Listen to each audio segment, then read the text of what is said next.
Perigos, riscos, consequências. Será que em toda análise ergonômica do trabalho, a partir agora da NR1, terá que ser feita assim? Vamos acompanhar nesse vídeo?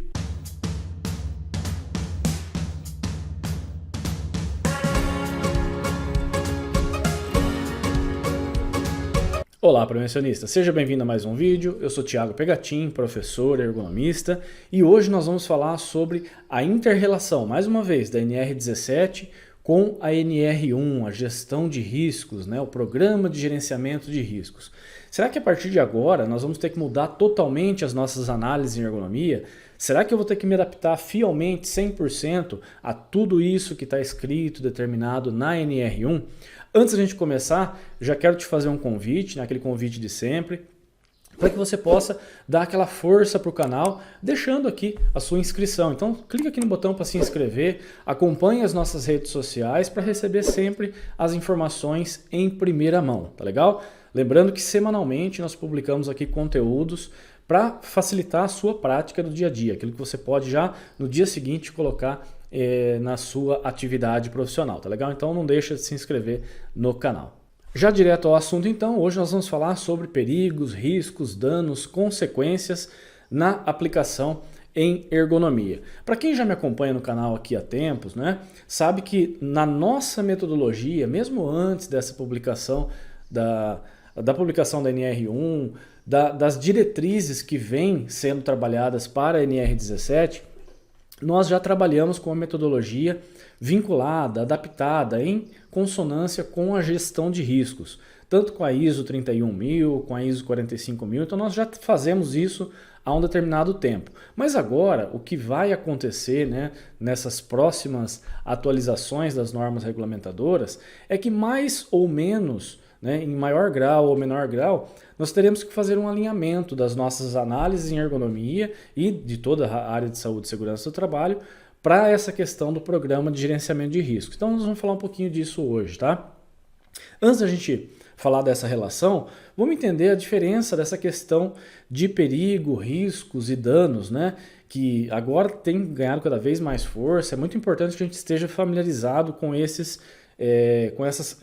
quesitos, né, com esses termos que surgem para nós ou para aqueles que ainda não estão acostumados. Então, quando a gente fala de perigo, nós estamos falando do fator de risco. Não significa, e eu já disse isso em inúmeros vídeos, que se o trabalhador faz uma elevação de ombro, ele está numa condição de risco. Não significa que se ele faz o levantamento de cargas, ele está numa condição de risco. Pelo contrário, isso é o fator de risco que é determinado, é chamado de perigo. Inclusive, eu vou deixar um vídeo aqui destacado no canal, seja no card ou na descrição do vídeo, onde nós ampliamos um pouquinho esse conceito para que você possa ter uma informação de maior qualidade, tá bom? Então, quando a gente fala de perigo, é uma fonte potencial. É muito importante, né, na etapa de reconhecimento de riscos. Eu estou fazendo essa identificação, avaliando qualitativamente, né, quais são os perigos existentes, né, naquele setor, naquela atividade, naquela função. Eu vou fazendo essa listagem, né? Então, todos os potenciais causadores, portanto, os fatores de risco, eles devem ser listados. E quanto mais eu for direcionado, quanto mais eu conseguir discriminar adequadamente quais são esses perigos, melhor vai ser a minha análise num segundo momento, tá bom? Então, primeiro ponto, o perigo não é necessariamente um risco. O perigo é uma resposta de sim ou não. E aí, com base nisso, nós podemos levantar as possíveis consequências, né, os potenciais problemas, lesões, problemas à saúde, danos ao patrimônio, efeitos adversos, enfim, seja com questões físicas, cognitivas, psicossociais, organizacionais, relativos à legislação. Nós vamos listar quais são as possíveis consequências, né, os danos, referente a esse perigo que nós identificamos. Então vamos pegar uma situação hipotética, tá? Se você passa, né, num setor e aí você vê que a pessoa faz elevações de ombro, né, a 90 graus, acima de 90 graus, enfim, você identificou, existe elevação de ombro. Eu ainda não quantifiquei quantas vezes isso acontece, né, se tem uma carga ou não, se tem uma intensidade importante ou não, mas eu identifiquei que existe o perigo. O que, né, possivelmente pode acontecer? uma disfunção, uma fadiga relacionada às lesões de ombro e assim por diante. Então, para cada perigo identificado, eu vou tentar relacionar uma possível consequência, tá legal? Então esse é o primeiro ponto. Quando nós continuamos, e agora falando de risco, quando nós vamos quantificar um risco para determinar alto, baixo, médio, moderado, trivial, enfim, nós precisamos entender qual é a exposição das pessoas. Nós trabalhamos isso como a probabilidade, né, a chance daquele perigo se materializar. Então isso acontece eventualmente ao longo do dia, isso acontece várias vezes. Ele está exposto a jornada toda a essa condição, né, a esse fator de risco. E uma vez que eu determino a probabilidade, a chance do acontecimento, eu também devo determinar a severidade. Então caso isso venha se materializar, qual é a gravidade disso, né? Qual é a severidade desse dano? Uma vez que eu consigo mapear todos os perigos dessa forma, eu consigo estabelecer prioridades. Então, aqui nesse caso, ele faz um levantamento de cargas, né? Uma carga razoavelmente pesada, por exemplo, 40 quilos. Mas ele faz isso uma vez ao dia. Será que o risco dele é maior do que aquele que faz a movimentação de cargas de 15 quilos e faz isso ao longo do dia como um todo, né? Faz isso de forma habitual e permanente? Então, por isso que nós fazemos essa classificação de risco para todas as situações de perigo.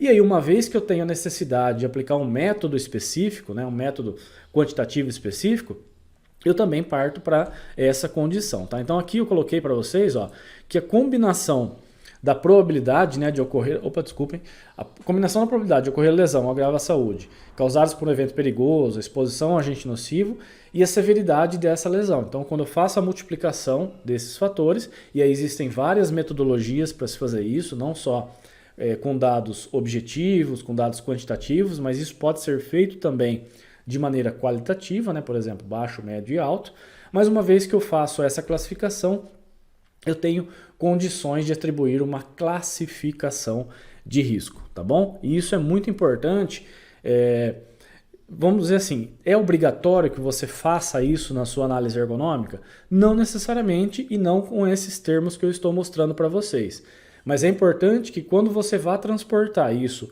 para o seu PGR, essa informação ela venha codificada dessa maneira, porque no PGR você vai precisar lançar os riscos ergonômicos por meio de um levantamento preliminar, né, ou uma análise preliminar de risco. É importante que nós possamos traduzir essa linguagem e ela esteja alinhada com o que nós vamos informar no programa de gerenciamento de riscos, no gerenciamento de riscos ocupacionais, tá bom?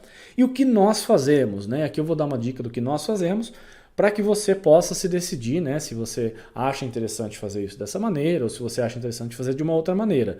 Nós utilizamos como base uma ISO que é própria para que existem métodos, né, de avaliação de risco. Então nessa ISO tem uma série de métodos que são listados, são indicados, que é a ISO 31010. Tá? Ele fornece, né, um processo de avaliação dizendo como você pode trabalhar essas consequências. Nós não teremos provavelmente nunca teremos uma condição única de avaliação de risco, seja na ISO 45001, seja na NR1, né, como PGR. Você tem a liberdade de escolher a sua forma de avaliação de riscos, mas eu acho importante, né, quanto mais a gente tiver embasado, né, eu acho que a ISO 31000 ela serve muito bem para dar esse embasamento ao profissional. Eu acho que é interessante, né, a gente utilizar essas metodologias que sejam reconhecidas. O que nós fazemos? Né? Nós utilizamos uma figura, basicamente, um organograma dessa forma, em que a gente vai estabelecer o contexto em que isso está acontecendo. Por exemplo, é uma análise preliminar que a gente está fazendo em ergonomia, né? Um levantamento preliminar. Não, já é uma análise ergonômica do trabalho mais completa, mais abrangente. Então, uma vez que eu estabeleço o contexto, se foi mediante notificação, se foi mediante uma solicitação de melhoria, um programa de certificação. Isso é importante porque determina o objetivo, para que está sendo realizado essa ação. E aí a gente tem o processo de avaliação de riscos, né? Então a gente vai falar sobre a identificação, análise de riscos, avaliação e inclusive tratamento de riscos ou não. Quando eu estou identificando, e a gente já falou isso no começo dessa aula, né? Eu tenho que listar todos os perigos existentes, né? Todas as fontes potenciais. Então eu estou fazendo um reconhecimento. Então no setor A eu tenho os perigos A, B e C, no setor B eu tenho D, E e F e assim por diante. Então eu vou fazendo uma listagem. Posteriormente, nós fazemos a avaliação desses riscos, né? Análise e avaliação. Eu vou determinar qual é a criticidade, né? Quais desses riscos são mais importantes ou não, de que forma eles afetam esse grupo de trabalhadores, qual o número de pessoas que estão expostas e assim por diante, né? Tudo que quanto mais informações, né, nós abastecermos a nossa análise de risco, a nossa avaliação, melhor ela se traduzirá, ela mais completa essa avaliação vai ficar. E uma vez que eu completo esse processo de avaliação dos riscos, eu decido se eles precisam de um tratamento ou não. Será que esse risco ele precisa ser apenas documentado e acompanhado ou eu preciso de uma intervenção imediata? Será que esse risco, com um EPC, um EPI, eu consigo melhorar essa condição? Eu preciso de um projeto e assim por diante. Então, no tratamento de riscos, nós determinaremos, né, quais as ações devem ser tomadas, se é que elas precisam ser tomadas. Eu acho um erro, né, a gente imaginar que toda situação de trabalho ela precisa de uma intervenção ergonômica, não necessariamente, mas nós aqui vamos decidir qual é o grau de ação que deve ser tomado. Inclusive, vamos supor a seguinte situação: você está fazendo um levantamento preliminar, né, de riscos, que é chamado, mas eu gosto de chamar levantamento preliminar de perigos, e na sua avaliação de risco você determinou que na função A, na atividade B e assim por diante. Aqui eu preciso de uma análise ergonômica do trabalho. Ou eu preciso aprofundar essas questões, né, o entendimento do trabalho, para eu poder chegar a uma solução. Então isso é possível, inclusive, de aparecer dentro da sua avaliação preliminar. E tudo isso com base na gestão da ISO 31010, tá? Dentro de todo esse processo, sempre comunicação e consulta, aquilo que já existe na literatura, a legislação e assim por diante, e o monitoramento e análise crítica que devem ser sempre, deve ser sempre aplicado em todo o processo, tá legal?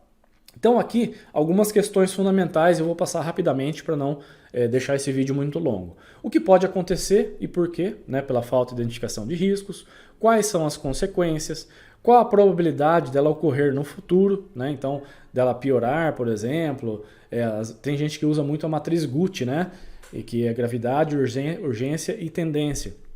Isso entra muito na probabilidade da ocorrência futura.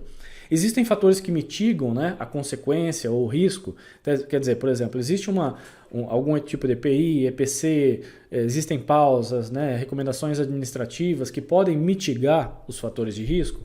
O nível de risco é tolerável, aceitável ou ele requer tratamento adicional? Então sempre a nossa avaliação crítica ela deve determinar se aquela condição identificada ela deve ser apenas acompanhada, por exemplo, no PCMSO, num próximo relatório, ou ela precisa realmente de um projeto, uma intervenção imediata, isso que a gente falou lá no tratamento de risco. Uma vez que eu fiz a avaliação, eu vou determinar quais são as ações que precisam ser tomadas. Isso que a gente chama de processo de avaliação de risco de uma maneira bem resumida, de uma maneira bem rápida, para a gente entender essa visão geral, tá? E aí, nós vamos traduzir essas informações, como eu disse, da ergonomia em consonância com as demais informações de saúde e segurança do trabalho. Na minha opinião, tá? Opinião de Tiago, né, pessoal, não dá mais para a gente trabalhar de forma isolada, né? A ergonomia vem com uma metodologia totalmente distinta de tudo aquilo que a empresa faz e aí ela fica sempre de lado, ela fica sempre como um documento avulso. Para que a gente possa ter um tratamento de riscos adequado e mesmo uma avaliação, é importante que todos esses documentos que vão sendo gerados a partir de agora, eles não precisam ser iguais, né? A sua elaboração, por exemplo, dos grupos de exposição, né, os grupos similares de exposição em ergonomia, não precisam ser as mesmas, né, os mesmos grupos que, por exemplo, foi criado no PPRA. Não precisa ser os mesmos grupos que foram criados em qualquer outra norma, mas é importante que eles tenham uma conversa, né, que você estabeleça relações. Você pode ter subgrupos, por exemplo, para ergonomia, que não existem nos demais documentos. Dentro da própria ergonomia, é muito comum que você tenha um determinado grupo para, por exemplo, todos os demais riscos em ergonomia, mas que para avaliação ambiental isso seja diferente. Porque para avaliação ambiental você pode ter várias funções expostas no mesmo ambiente que não necessariamente têm as mesmas necessidades biomecânicas, cognitivas e assim por diante, tá bom? Então, para a gente chegar nessa fase do tratamento de riscos, né, acompanhando esse processo que é cíclico, nós devemos ter sempre em mente que é um caminho que deve ser negociado, ele deve ser trabalhado em conjunto com todas as demais estratégias da empresa, tá legal? O monitoramento e análise crítica, né? É importante que nessa gestão de riscos nós tenhamos alguns fatores que devem ser ali acompanhados, né? Então, por exemplo, as premissas, né, que basearam esses riscos, o processo de avaliação, eles continuam válidos? Teve alguma mudança significativa que precisa que eu tenha uma alteração metodológica na forma de identificar os riscos, a avaliação? Os resultados, eles estão alinhados, né, com a experiência existente? Então, por exemplo, você trabalha num setor sucro-alcooleiro, né, usinas de açúcar e álcool. Será que o que você tem hoje ali na sua empresa está em linha com aquilo que acontece nas demais empresas? Será que, por exemplo, o nível de acidente, o grau de acidente, o número de afastamentos está compatível? Talvez seja uma hora de rever o processo de avaliação de riscos. As técnicas, né, estão sendo aplicadas de maneira apropriada? E aqui só um parênteses, tá, pessoal? Dependendo do grau de complexidade, do porte da empresa, você pode ter várias pessoas trabalhando nessa avaliação de riscos, nesse processo de avaliação de riscos. É importante que todos eles estejam alinhados com a filosofia. Eu preciso que o meu colaborador, o multiplicador dessa avaliação de riscos, todos eles falem exatamente a mesma língua. Então é importante aí, inclusive, um treinamento dessas pessoas para essa estratégia de identificação e análise de riscos. Depois, se os resultados estão sendo alcançados e se os tratamentos estão sendo eficazes. Aqui tem o grande pulo do gato, né? Quando nós fazemos uma análise preliminar ou levantamento preliminar de riscos, nós vamos colocar ali algumas recomendações. E ao longo do tempo, nós já vamos acompanhando se essas recomendações elas estão sendo efetivas. Agora, pode acontecer, por exemplo, você identificou que uma situação qualquer dentro da empresa não precisava de uma análise ergonômica mais aprofundada. Você fez uma análise preliminar e, com base naqueles riscos, você propôs algumas recomendações. Mas as pessoas continuam se queixando, as pessoas continuam se afastando do trabalho. Então, provavelmente, aquela recomendação não foi suficiente. Talvez você tenha que aí sim aprofundar a sua análise ergonômica do trabalho, entrar nos aspectos cognitivos, biomecânicos, organizacionais de uma maneira um pouco mais incisiva, tá? Para que você tenha um plano de ação mais efetivo, tá bom? E aí, por último, né, eu trouxe aqui um exemplo. Nós temos lá uma série de métodos, né, e técnicas, ferramentas utilizadas na ISO 31000, ou sugestões, né, de aplicações. Eu gosto muito e utilizo essa matriz de probabilidade e consequência, né, que é uma das que existem lá no método, justamente porque nós temos ela fortemente aplicável. Não sei se vai dar para vocês verem que aqui está um pouco pequeno, né? Aqui tem um FA, FA, FA e um A para todas as situações. Então, na fase de identificação, ela é considerada fortemente aplicável. Consequência, probabilidade, nível de risco, fortemente aplicável. Avaliação de riscos, aplicável. Então, eu gosto porque é uma metodologia simples. Eu já falei aqui algumas vezes, né, que a gente utiliza na nossa análise ergonômica já desde antes de toda essa discussão sobre mudanças, né, justamente por conta do alinhamento que nós fazíamos antes com a OSAS, né, o HSAS 18000, que agora fazemos com a ISO 45001. Então eu gosto muito dessa matriz de probabilidade de consequência, mas tem uma série de métodos lá que podem ser aplicados, tá legal? Então, inclusive, né, eu vou deixar mais uma vez aqui, caso você ainda não tenha visto, você não conhece essa metodologia que nós trabalhamos, eu vou deixar um link aqui embaixo para o nosso curso gratuito, né? Lá a gente fala um pouquinho sobre todas essas técnicas, a forma com que nós trabalhamos e que a gente vem tendo um relativo sucesso já há alguns anos, tá legal?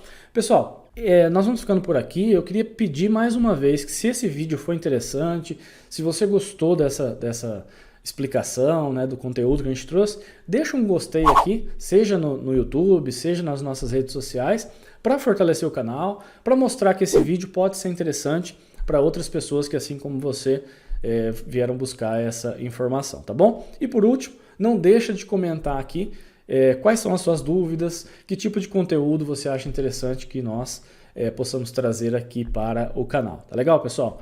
Eu vou ficando por aqui, agradeço mais uma vez a sua participação, um forte abraço e até um próximo vídeo. Tchau!